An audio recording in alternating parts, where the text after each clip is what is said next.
Casino Days a été fondé en 2020 et opère dans plusieurs pays et détient 2 licences d'opération, dont une au Canada. Casino Days a des milliers de jeux incluant les plus récentes machines à sous et plus d'une centaine de jeux de table en direct avec des vrais croupiers. Mais le plus important pour Casino Days, ce sont ses clients. Et c'est pas mon opinion, c'est celle des clients. Une preuve, Casino Days a 4.4 étoiles sur 5 sur le site très réputé Trustpilot, avec plus de 1500 avis. N'oubliez pas que le jeu en ligne, c'est pour le fun. Soyez donc responsables.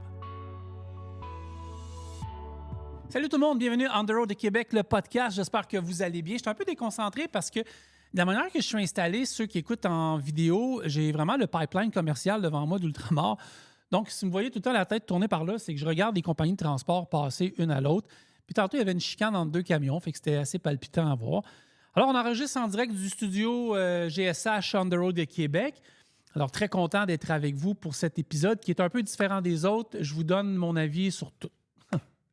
Mon opinion sur tout. J'ai plusieurs sujets à discuter avec vous. On va parler du pont Gordillard, on va parler de vol de cargaison, on va parler de l'Iowa 80, d'autres sujets également qui retiennent mon attention cette semaine parce qu'il y a quand même eu beaucoup d'actualités et beaucoup de choses également qui sont négligées dans l'industrie, qui ne sont pas discutées et il faut en parler. Des sujets qui touchent les États-Unis, mais qui viennent aussi également nous rentrer dedans au Canada. Alors, on va faire le tour avec ça et ça va être, je pense que ça va être un bon podcast, je le souhaite, je l'espère. Et puis, s'il y a quelque chose, vous nous écrivez en tout temps sur notre page Facebook. J'ai commencé en vous parlant de groupe Kenworth Montréal. Ils ont une promo estivale qui est un pas manquée. C'est, je vous dirais même que c'est le meilleur moment parfait pour upgrader votre flotte de camions. Profitez de la superbe promotion sur les camions usagés en inventaire chez Groupe Kenworth. Donc, il y a un 3 500 $ de crédit à l'achat d'un camion usagé pour une garantie prolongée, Avantage Plus. Certains camions avec moteur qui sont reconstruits, incluant 1 an de garantie moteur, plus l'offre de ce crédit 3 500 $. Fiabilité, performance, tranquillité d'esprit à prix réduit. Parlez avec l'équipe de Groupe Kenworth Montréal avec des offres comme ça, une chose est certaine, l'été va être chaud chez Groupe Kenworth Montréal. 514-735-2581. 514-735-2581. Facebook, Groupe Kenworth Montréal. Instagram, Kenworth Montréal. Allez leur parler. Et Matt Ladd sera bientôt avec nous à l'épisode. J'aimerais ça. Puis là, on va me promener un petit peu dans mes trucs. Là. Je vais aller sur le site pendant que je vous parle de Bédard Ressources humaines. Ils ont plusieurs postes disponibles. Puis c'est super facile d'accéder à leur site Internet. Quand vous allez dans les recherches d'emploi, vous pouvez aller directement chercher celui qui vient qui correspond le plus à vos besoins. Comme là, j'ai choisi transport et logistique. J'ai choisi Québec au complet. Je vois qu'il y a 190 offres, mais tu sais, je vais en lire quelques-unes. Je vous donne juste les grandes lignes si ça peut vous donner le goût. Et vous irez voir sur bédardressources.com, section emploi. Vous recherchez, transport, logistique, puis Québec. Puis c'est dans d'autres secteurs également. Gênez-vous pas. Chauffeur classe 3 à Saint-Eustache. Il y a également gestionnaire logistique à Montréal, superviseur planification de transport à Saint-Bruno, Comel Expédition aide-livreur à Laval, gérant de terminal à Rimouski, répartiteur à Kingsway Falls. Chez C'est où ce poste-là? Et c'est très intéressant. Il y en a d'autres également qui sont aux 4 coins du Québec. Chanteur à Boucherville, livraison classe 1, chauffeur-livreur classe 1, camion à Grappin, Abitibi. Un spécialiste en conformité et douane à Québec directement. Anjou-Montréal, un chauffeur classe 3. Adjoint en logistique, la Romaine Côte-Nord. Enseignant en transport, région de Québec. Donc, ça fait partie des 190 emplois présentement disponibles chez bédardressources.com. Et l'équipe de Bédard Ressources humaines seront avec nous au podcast, l'émission de radio le 7 juillet prochain en direct. Et vous pouvez aussi aller voir sur la page Facebook d'On the Road Québec et également sur LinkedIn, je ne me trompe pas. Il y a eu une belle collaboration entre Bédard Ressources humaines et nous, les salons d'emploi du transport routier. Si vous êtes trop loin, Bédard Ressources humaines vont pouvoir vous représenter dans des salons de On the Road Québec aux 4 coins du Québec. On va faire une pause avec Total Énergie, mais je veux quand même les remercier. Mon café est avec Total Énergie aujourd'hui dans le podcast. Ils ont plusieurs épisodes captivants dans les derniers mois avec nous.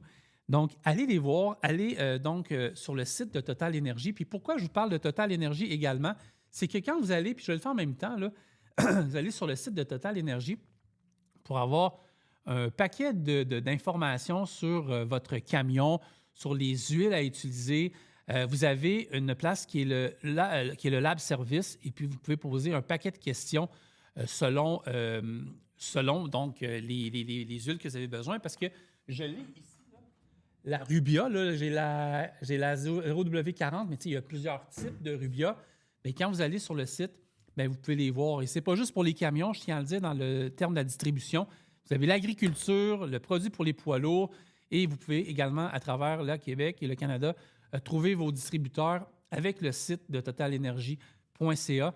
Et je regarde la carte là, du Canada, c'est énorme au niveau des distributeurs qui ont donc les lubrifiants de Total Énergie Canada. Je les remercie d'être du podcast Down the Road Québec depuis le début. Je fais quelque chose. Voilà. Je change de casquette. Cette semaine, j'étais à Sainte-Julie, j'étais avec ma blonde, puis j'ai vu la fameuse porte 11 de pièces de camion ER, donc de Marcel et Emmanuel, qui est, là, on discute. C'est-tu à Saint-Amable ou à Sainte-Julie? C'est à Sainte-Julie, mais c'est vraiment borderline avec Saint-Amable. Ils ont lancé une actualité dernièrement, comme quoi qu'il allait avoir un point de service également en Beauce. Très content de compter sur eux comme partenaires et on va pouvoir vous en parler davantage très bientôt sur cette plateforme Down the Road et Québec. Donc, je veux remercier tous nos partenaires de ce podcast du mercredi qui est diffusé ce jeudi, exceptionnellement. Fête du Canada oblige. Mais sans eux, n'oubliez jamais aucun podcast. Mais surtout, merci de les encourager, que ce soit chez Kenworth, que ce soit chez ER, que ce soit chez Total Énergie, que ce soit chez Bédard Ressources. Merci pour vrai à tous ceux qui encouragent nos partenaires. Sans eux, pas de podcast. Et je vous dirais aussi également, bon podcast.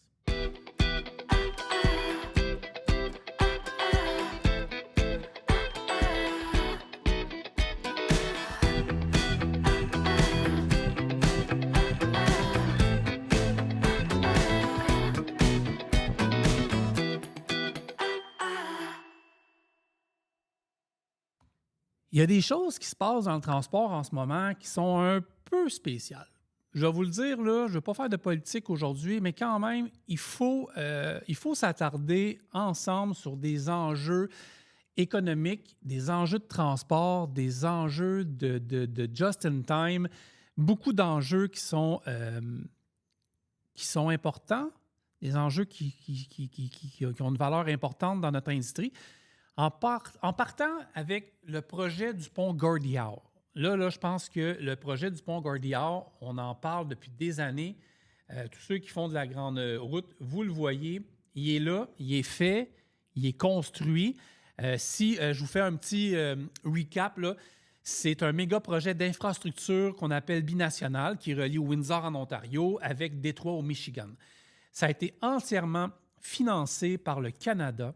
Et ça a coûté 6,4 milliards de dollars. Et c'est le plus long pont à haut banc en Amérique du Nord. Et l'ouverture, on dit qu'elle est prévue en 2026. En fait, l'ouverture devait être prévue début juin, le 12. Ça ne s'est pas fait. Ça, on va en parler dans quelques secondes.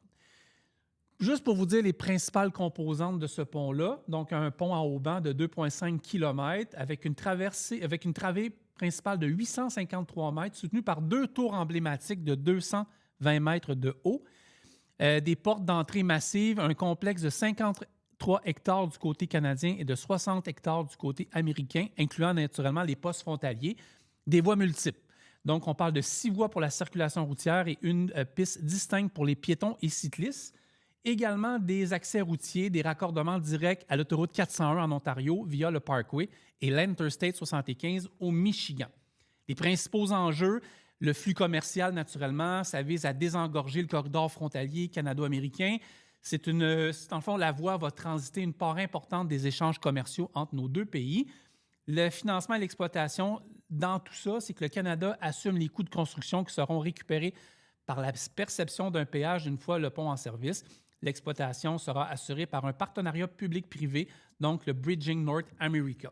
Alors là, on en est là pour l'instant. Qu'est-ce qui se passe?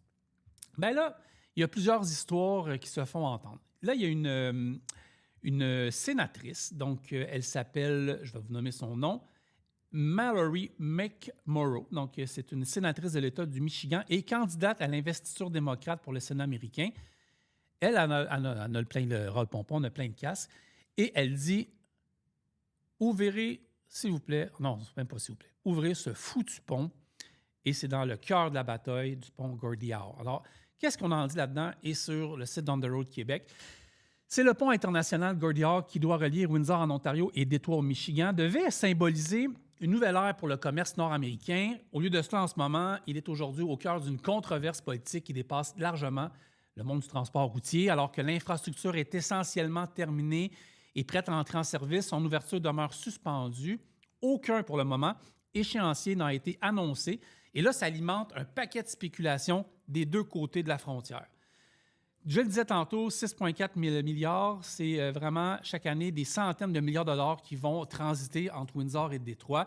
C'est un des corridors commerciaux les plus achalandés en Amérique du Nord. Donc, pour l'industrie du camionnage, ça améliore naturellement la fluidité du transport, réduit les temps d'attente, offrir une alternative au pont ambassadeur. Ça, c'est un point, ça, que je voulais dire. J'étais persuadé au début, avant que je vous nomme tous les enjeux depuis tantôt, dès qu'on annonçait l'arrivée de ce pont-là, deux choses. Moi, je pensais que c'était encore la famille Maroon qui était là derrière ça, parce que je n'avais pas tout fait mes recherches peut-être dans le temps, et que le pont ambassadeur quittait.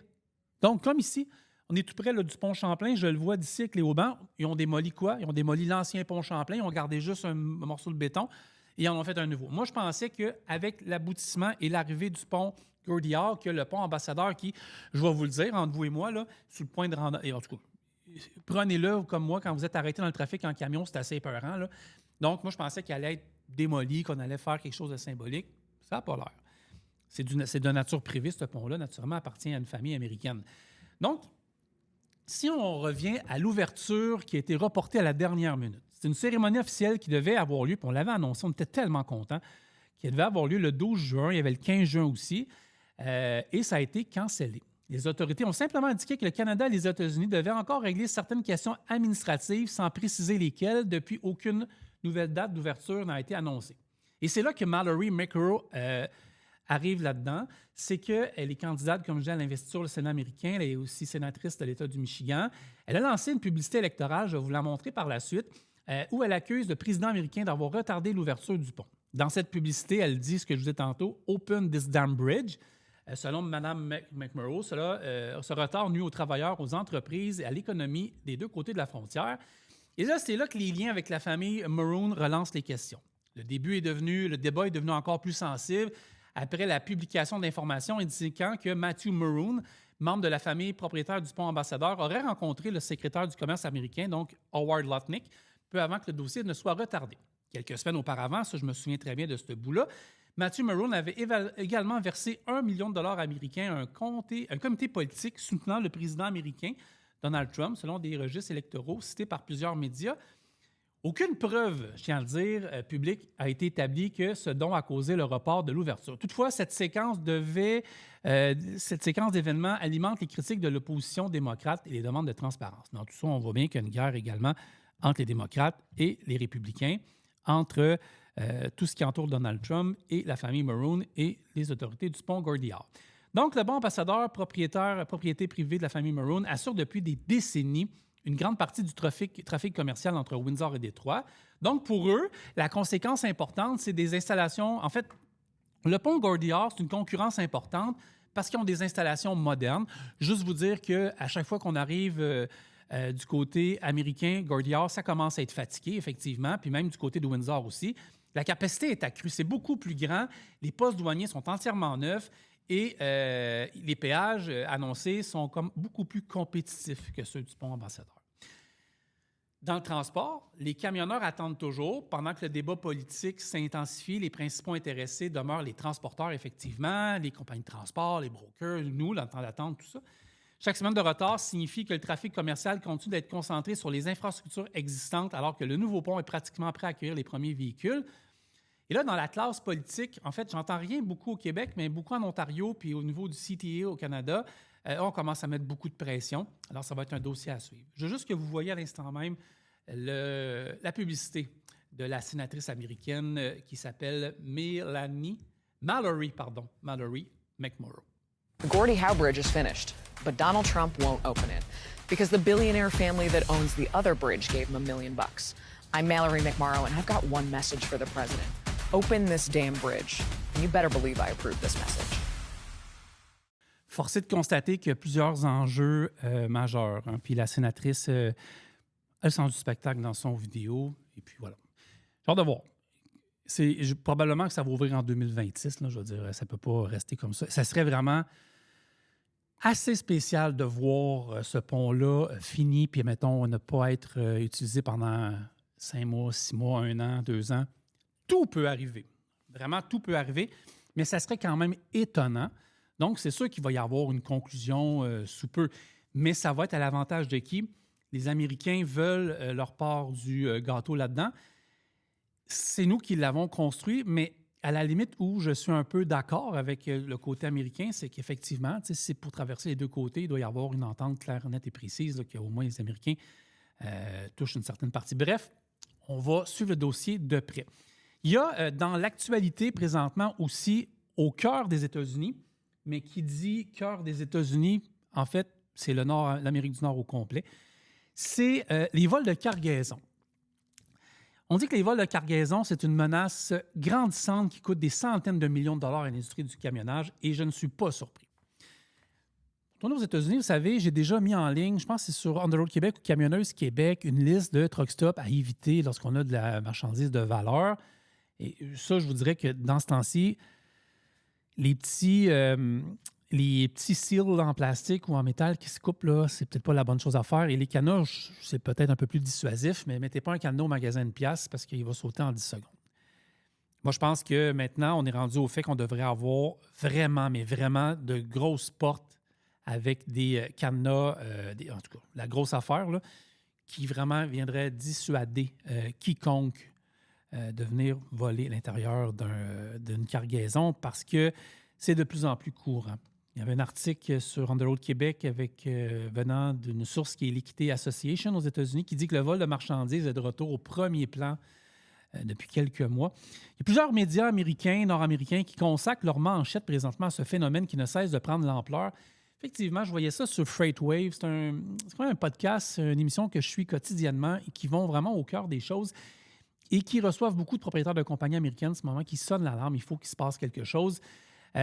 J'avoue que le camionnage a toujours été confronté au vol de cargaison. Ce qui change, c'est les méthodes utilisées par les organisations criminelles. Ils ont considérablement évolué. Aujourd'hui, là, on va le dire, les criminels ne se contentent plus de voler une remorque stationnée dans un aire de repos. Maintenant, ce qui se passe, c'est pour ça que je parlais des petits seals, là, mais ce qui se passe, c'est que les réseaux criminels maintenant infiltrent les chaînes logistiques en utilisant souvent des faux transporteurs, des faux courtiers et des identités usurpées, des plateformes numériques compromises et même l'IA là-dedans pour orchestrer les fraudes. C'est rendu énorme. C'est-à-dire que vous arrivez, mettons vous, je sais que vous n'êtes pas des voleurs, mais quelqu'un qui écoute, arrive avec son camion, faux papier, faux courtage, ça arrive de plus en plus. C'est des pertes qui explosent.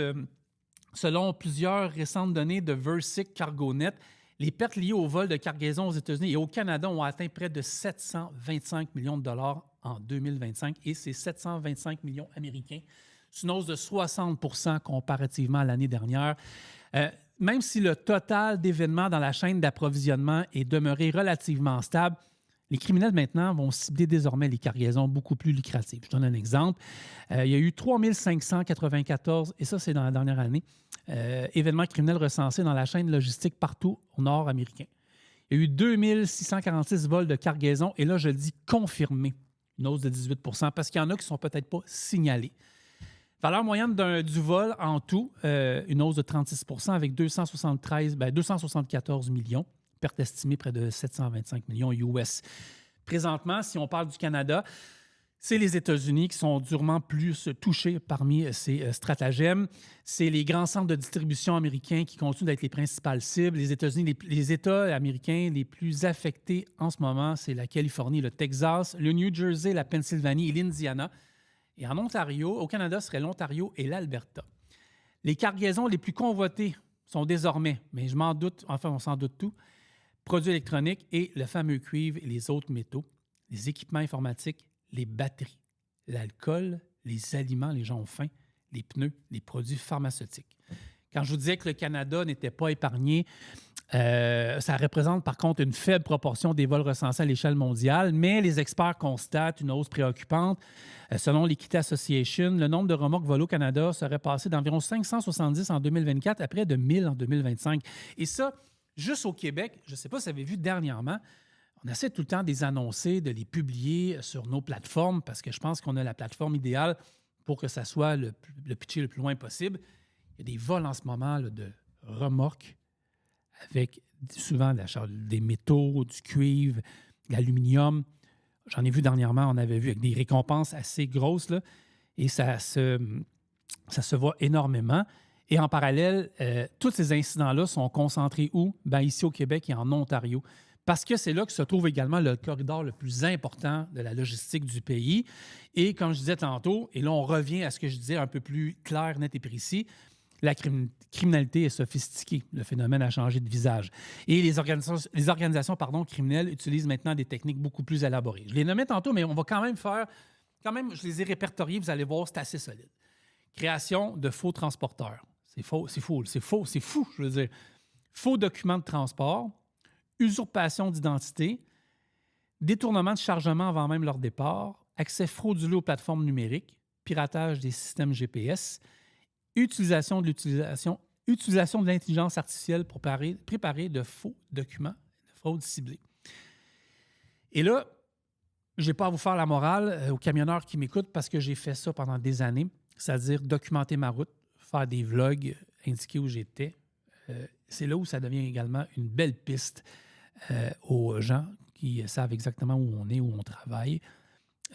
Dans les dernières années, derniers mois, quand je faisais des vidéos, souvent, c'était tourné une semaine ou deux avant. Et on ne voyait pas la compagnie, même si les gens savaient où j'étais, mais on ne voyait pas la compagnie, les clients, et j'avais à me changer un petit peu le contenu parce que ça devenait... Je ne m'étais pas fait aviser par mes employeurs, mais je pense que également, c'était une responsabilité sociale et civile. Et là, je vois de plus en plus de vidéos qui sont tournées, puis ce n'est pas un reproche, là. Et les compagnies, on sait c'est quelles compagnies, puis souvent on sait dans quel endroit ils sont. Même après un délai d'une semaine ou deux, des fois, c'est quand même touché. Alors, je pense que ce n'est pas d'éliminer ce genre de vidéos-là, mais je pense que les camionneurs, camionneuses qui font des vidéos, des vlogs, devraient tout simplement arrêter de dire où ils travaillent, tout simplement afficher les logos sur leur camion. Nous, on va tous les deviner, mais des fois, certains réseaux criminels, non. Et là, je pense que ça devient un enjeu. Et les manchettes, dernièrement, récentes, démontrent bien l'ampleur du phénomène. Cette semaine, des enquêteurs américains ont récupéré 2 remorques, et ça, c'est fou, là, contenant plus de 1,3 million de dollars qui étaient destinés à des centres de données.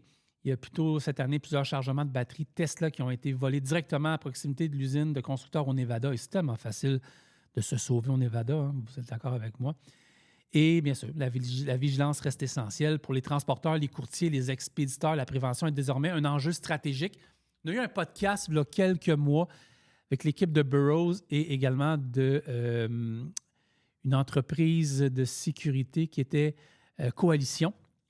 Ils nous ont parlé de ça. C'était plus des vols de données piratage, mais quand même, ça vient là-dedans. Hein.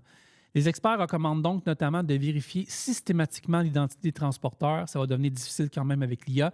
De limiter la diffusion voilà, c'est ce que je vous disais, des informations sur les chargements. Compagnie de transport, je vous le dis, je ne suis pas là pour vous faire la morale. Personnellement, je connais des gens qui font des excellentes vidéos, mais je pense qu'il va falloir, on n'aura pas le choix de demander à ces camionneurs-là pas d'arrêter, mais de tout simplement changer leur stratégie parce que ça va devenir un enjeu majeur. Utilisation du suivi du GPS en temps réel, il va falloir également, je pense, mettre l'accent sur des technologies supérieures dans les remorques, peut-être mettre des GPS qui sont introuvables, ça se fait. Privilégier les stationnements sécurisés, c'est ça, mais ce n'est pas facile. Il faut de plus en plus, je pense, qu'on ait accès aux cours des clients sécurisés et renforcer les procédures de validation lors de la remise des marchandises. Donc, tout le stratagème là, des vols de chargement va toujours évoluer. Toujours évoluer. C'est à nous, malheureusement, de s'adapter aux criminels de ce monde.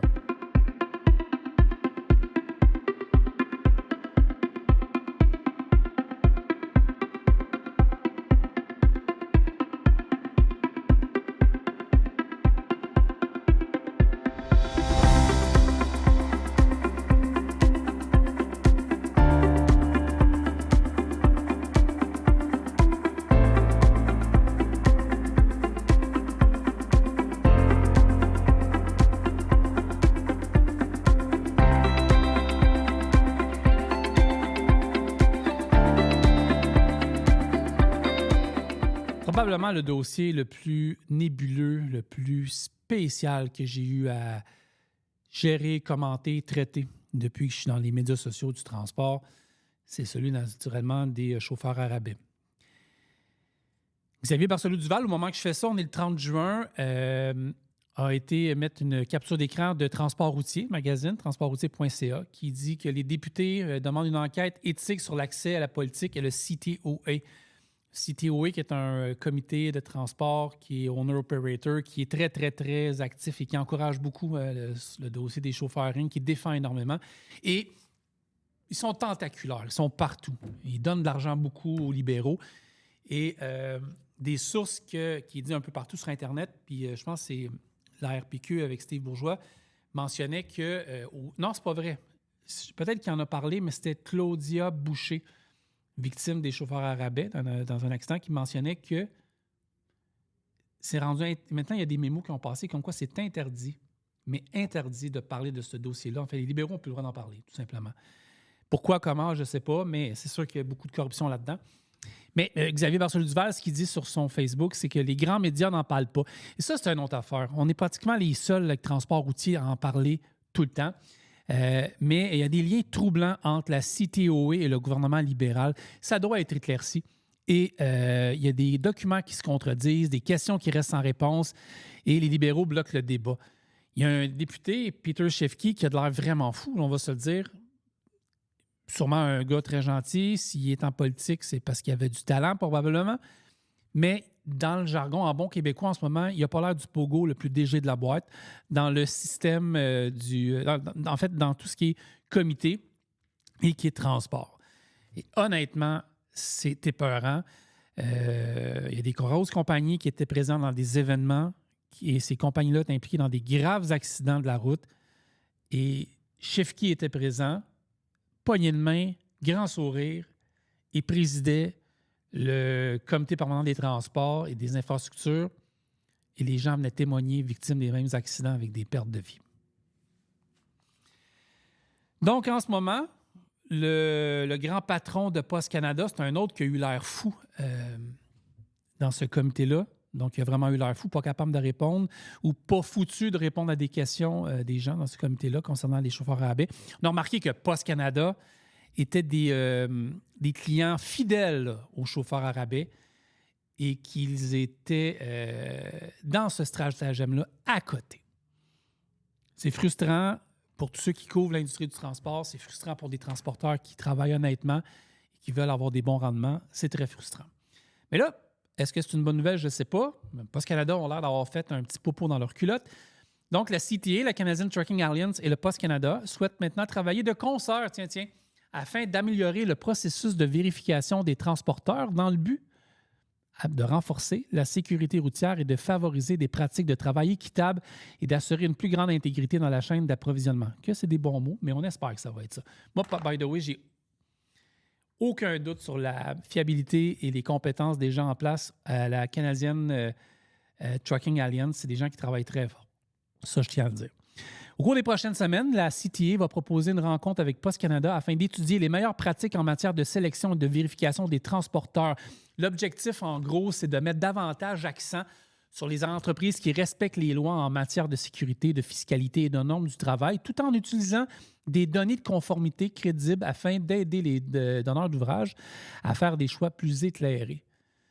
Selon Jonathan Blackman, qui est le directeur des politiques et des affaires publiques de la CTA, des processus de vérification plus rigoureux pourraient permettre de s'assurer que les entreprises de transport respectent les lois du travail et les obligations fiscales.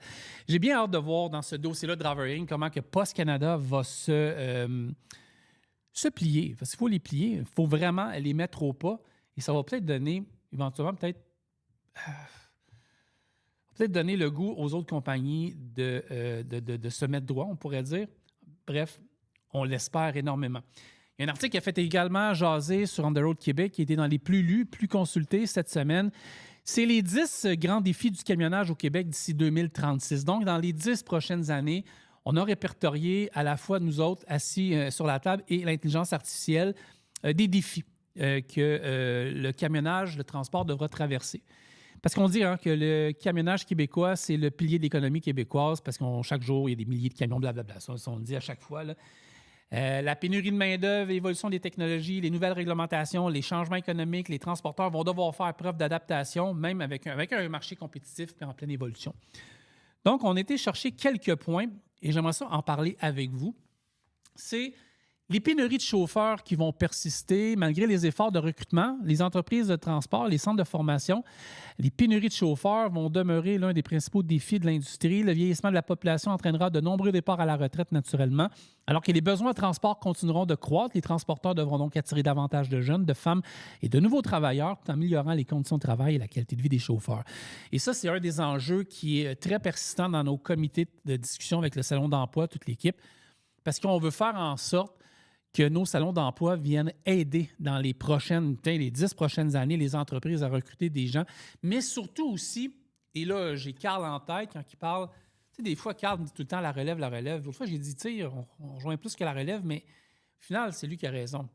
La relève est importante et on ne lui parle pas assez. On est probablement les seuls, en termes de médias de transport, qui parlent et qui frappent et qui veulent que la relève s'implique.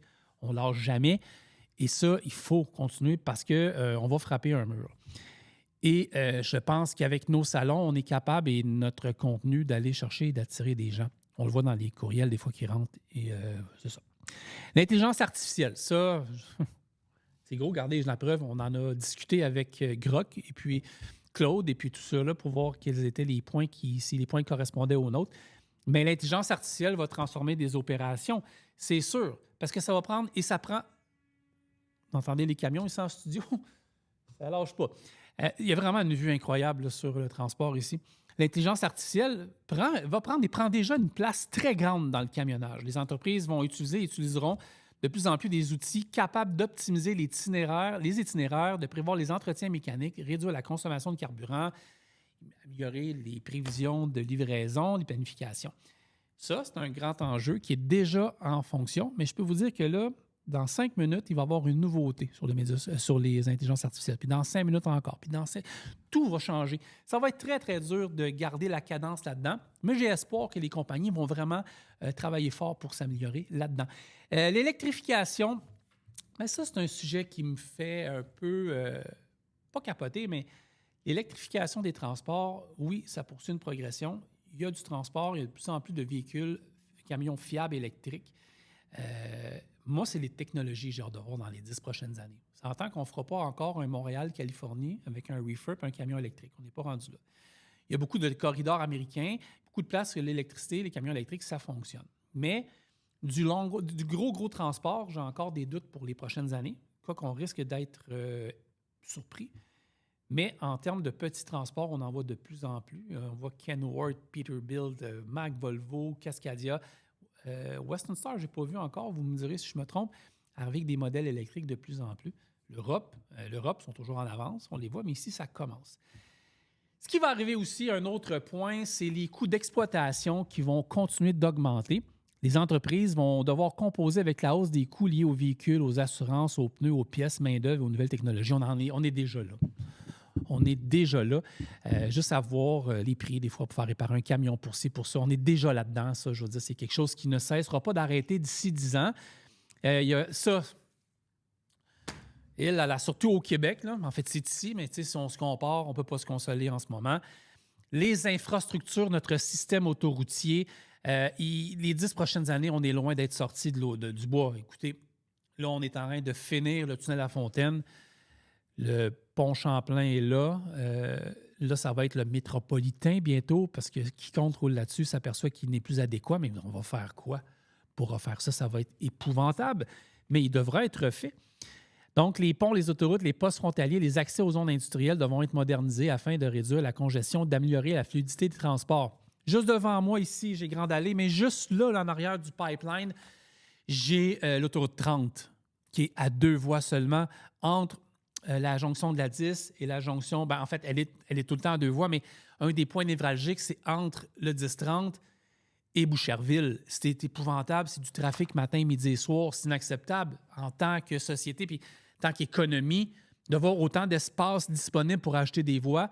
Ça, c'est un des points qui est assez alarmant. Et il y a beaucoup de locaux ici, des élus locaux, des élus provinciaux qui font « Wake up! » C'est pour être une voie de contournement très rapide. Et là, on se bute à des arrêts non planifiés en plein jour. C'est épouvantable.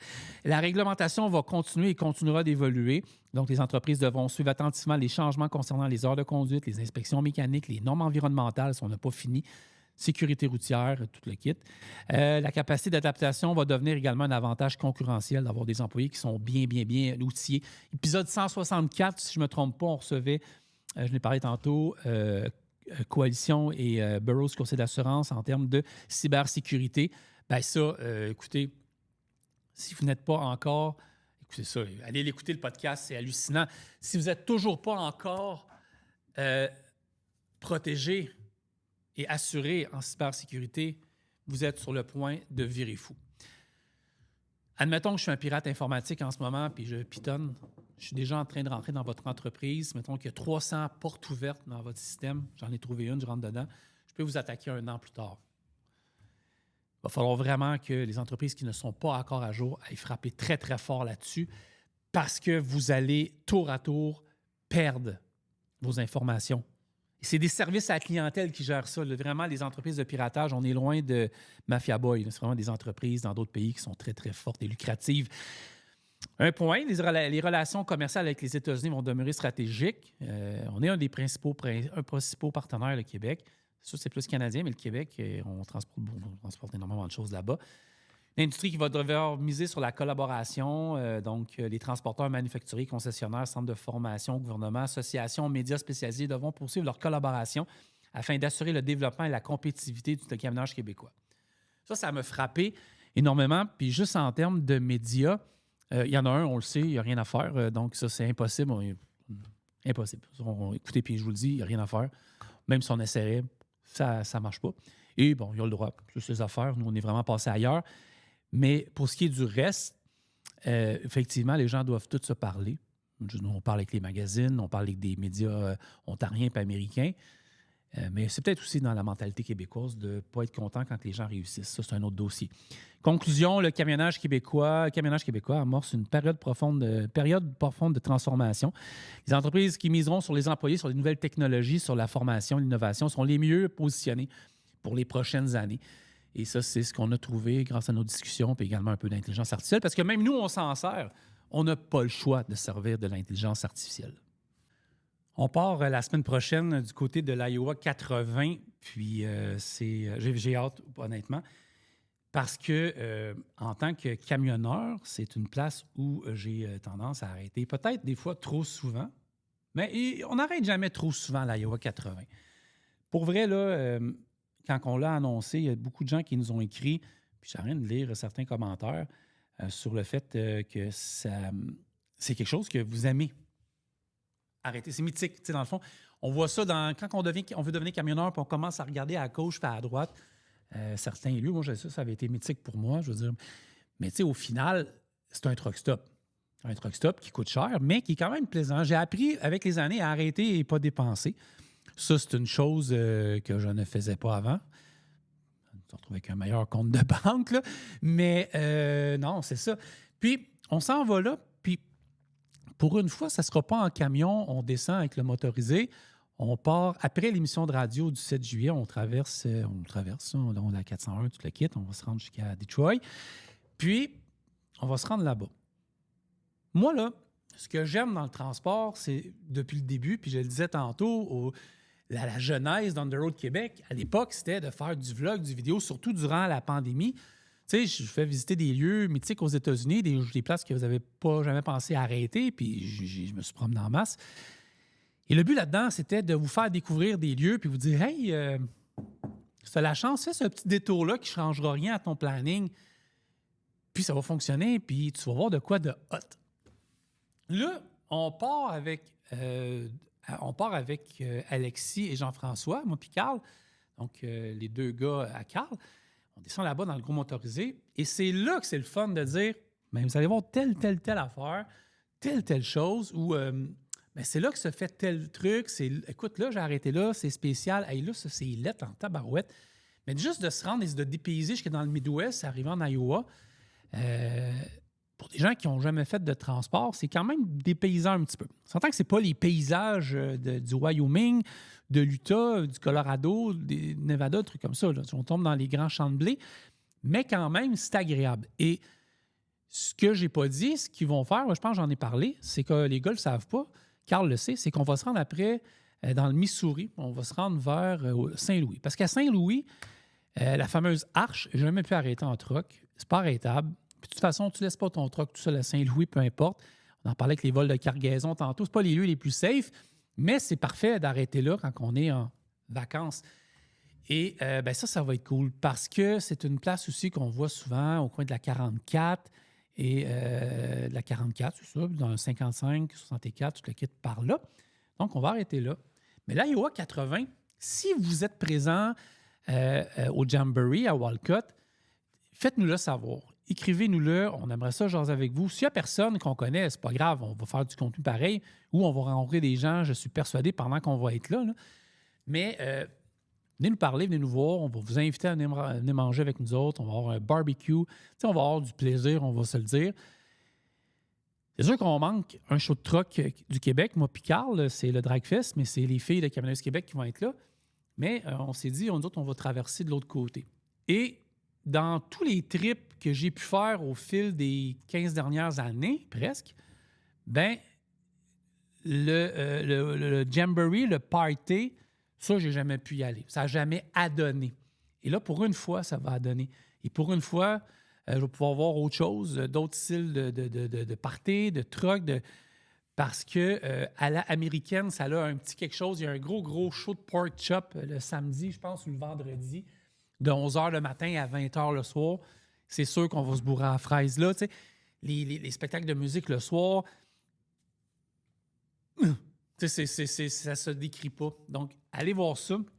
Suivez-nous à notre manière, puis vous savez qu'on ne pose pas à peu près. On va vous faire vivre ce trip-là parce que c'est cool. Puis, c'est la mission d'On The Road Québec depuis le début, c'est vous faire triper. Même quand nos sujets peuvent être plates, on essaye d'aller chercher, petit moyen de nous faire triper là-dessus. Ça, on a jugé que c'était peut-être une bonne idée d'aller faire un tour là, d'aller faire du contenu, d'aller travailler, faire du contenu, hein, de vous faire vivre ça, donc de rencontrer des gens, puis de triper, finalement. Fait que ça va être très, très bientôt. Puis voilà. Alors là, j'ai un appel en plus, c'est en direct. On va aller voir c'est qui. Tiens, Kim, je suis en train d'enregistrer mon podcast présentement. Je suis en direct. Est-ce que je peux t'aider? Je suis live dans mon podcast. Oui, je suis en train de l'enregistrer. Non, ça parle. OK, tu t'en venais-tu ici? Oui, mais appelle-moi après. OK, parfait, c'est bon. J'avais pas le goût de couper, fait que j'ai dit je vais continuer. Donc, Kim qui s'en vient enregistrer ses podcasts de Camionneuses Québec. Donc, ça s'en vient. 7 juillet jusqu'au 15, ça va se terminer à Woodstock en Ontario. Après ça, je reviendrai probablement en avion à l'aéroport de Saint-Hubert.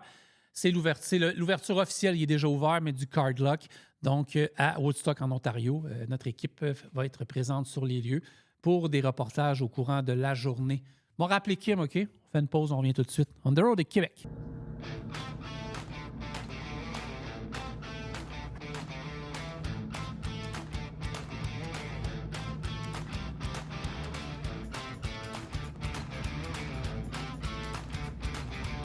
Derrière moi, il y a plusieurs produits d'Ochrome Shop. C'est facile, c'est au 16 rang Saint-André, Napierville.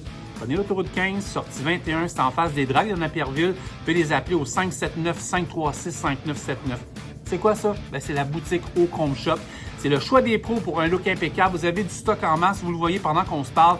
Il y a des ventes de pièces de chrome, des produits nettoyants de polissage, des pièces générales de camions, des lumières, des klaxons, beaucoup d'équipements, de l'échappement, les vêtements. Il y a des produits de la gamme qu'on appelle On The Road Québec. Il y a des produits de toutes les marques de camions également. Il y a des camions, des modèles réduits, des casquettes, des plaques, tous les produits custom knobs qui sont là. Je pourrais faire le... Écoutez, savez-vous, c'est quoi le meilleur truc?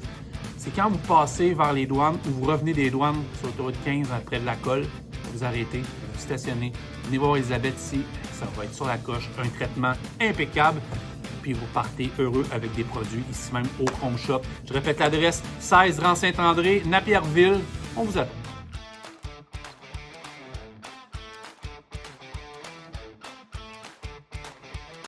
finis le podcast avec la crème de la crème, Moi. c'est-à-dire Kim l'amoureux. Salut. On peut-tu saluer la gang de Relais Routier Petit? Écoute, On en a 3, je pense, casquettes. J'en ai laissé mais une. pourquoi? On a des casquettes? Parce que en fin de semaine. Oui, le 4 juillet, mais je veux juste leur dire merci pour vrai. Oui, elles sont vraiment belles. Pour vrai, là, je sais pas c'est qui fait... Ben, on pourrait aller fouiller en arrière de la casquette, là, mais elles sont sur la coche. Puis il y a du stock en masse dans Underroad Québec disponible pour la vente, là, puis ça se vend super bien pour vrai. Puis ils avaient au Chrome Shop aussi, à Napierville. Fait qu'elle a acheté le stock. Vraiment, merci. Ça m'épate à chaque fois. Il va falloir faire ça avec nos casquettes de Camionneuses Québec, là. Tu sais, un petit ton sur ton comme ça, là, gravé, là. Ouais, t'as raison. Ça serait beau. Ouais, Ouais, on va c'est vrai, faire...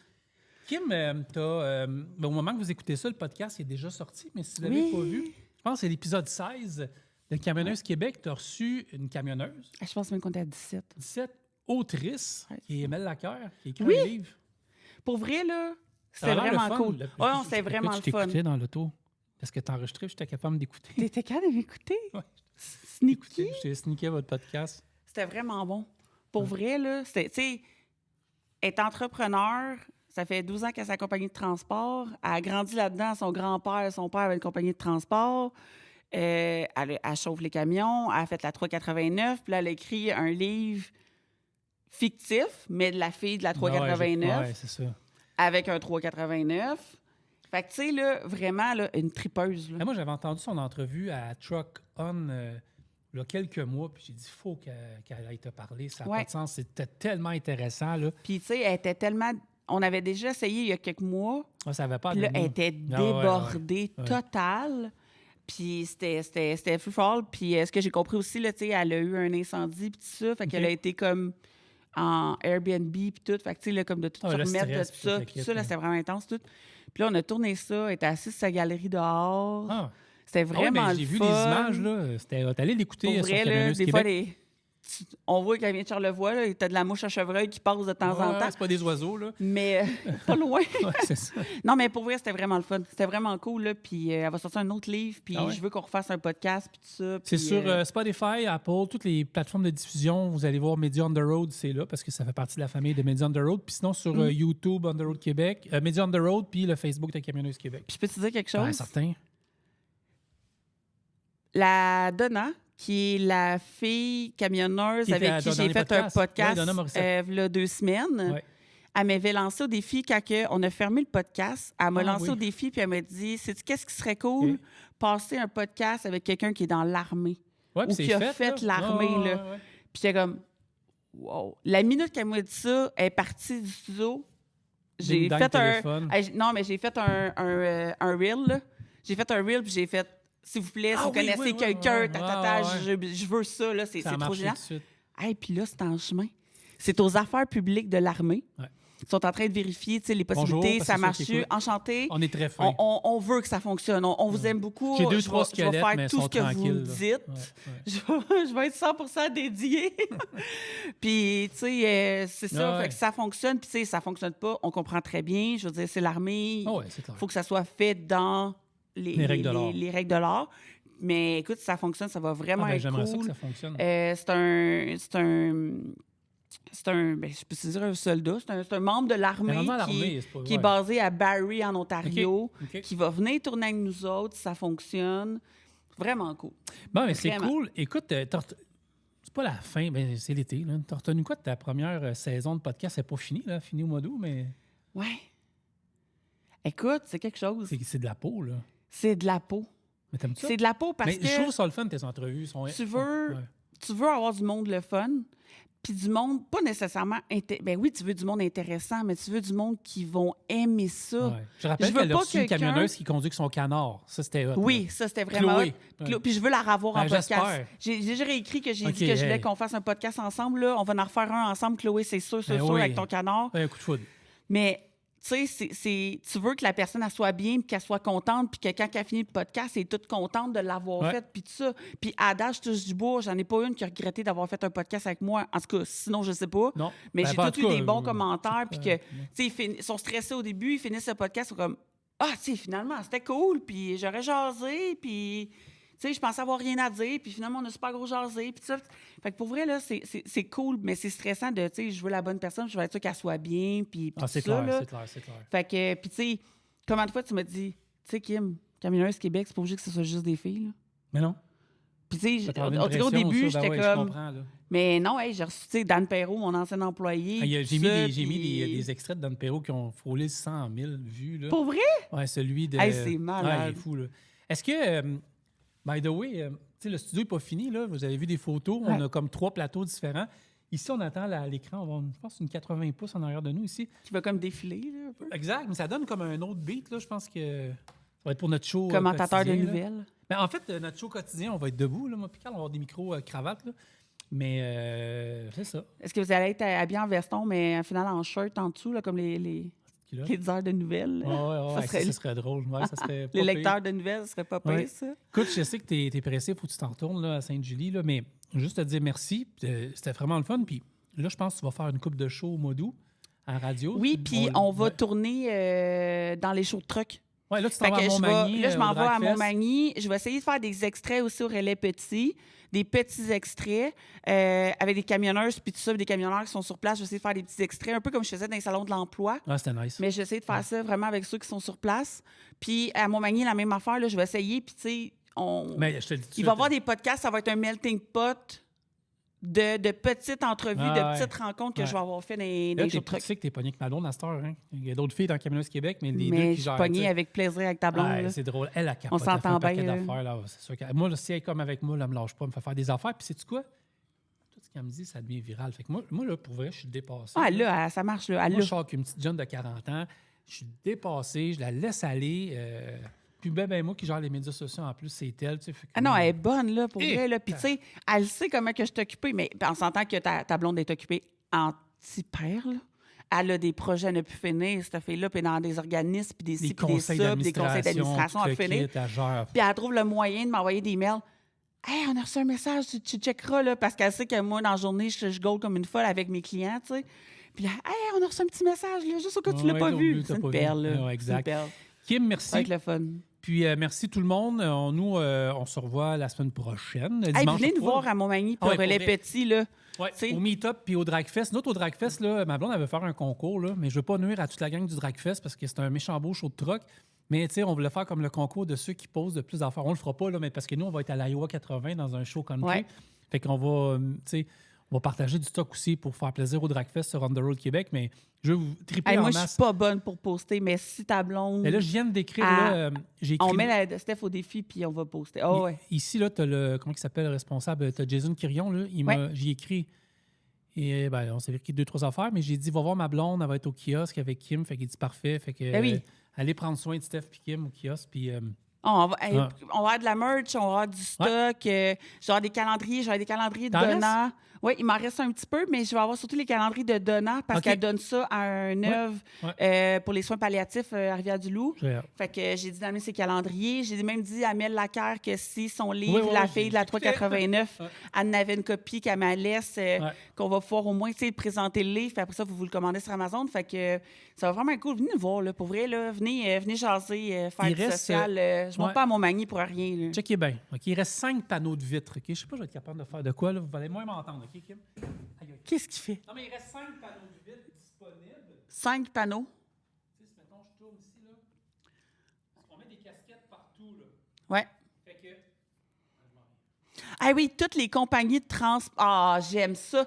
Les compagnies de transport qu'on va croiser à Montmagny, puis tout ça, là, Des gardez-nous des casquettes. Il nous casquettes. reste 5, On fait tout vitres. un mur là, complet de casquettes. Ouais. Ça serait vraiment C'est notre cool. Wall of Fame, puis on va avoir un gros Ouais. Wall of Fame qui s'en vient. Mais ouais, on est rendu avec des casquettes qui sont rentrées. Ouais, ou qui des datent tasses à café, là, des trucs, mais des casquettes, on en a plein, puis c'est le fun de voir toutes les... Hey, pour vrai, là, il doit en avoir une quarantaine déjà, là. Quarantaine de marques. Mais il y en là. a une qu'on avait, était super compagnie. fine, qui était gestion TKM et filles. Puis le chien de Marie-Pierre l'a mangé. Fait que... Il m'a appelé, il m'a dit « Ouais, comment je te dirais bien ça? Ton chien a mangé ta casquette. Notre chien a mangé, je sais pas trop, un des chiens, là, je sais Ouais. pas lequel, a mangé et la casquette de ma signée compagnie. par Dumas, ma blonde. Eh boy. Fait que là, il faut que je ramène une casquette TKM ici. Ouais, avec un roll-up. Ouais. Fait que Montmagny puis tout ça, amenez-moi vos casquettes, on va mettre ça dans le Walk of Fame. Merci, Kim. Hey, merci à toi. On se revoit bientôt, tout le monde. Puis Yes. soyez prudents sur les routes. Salut!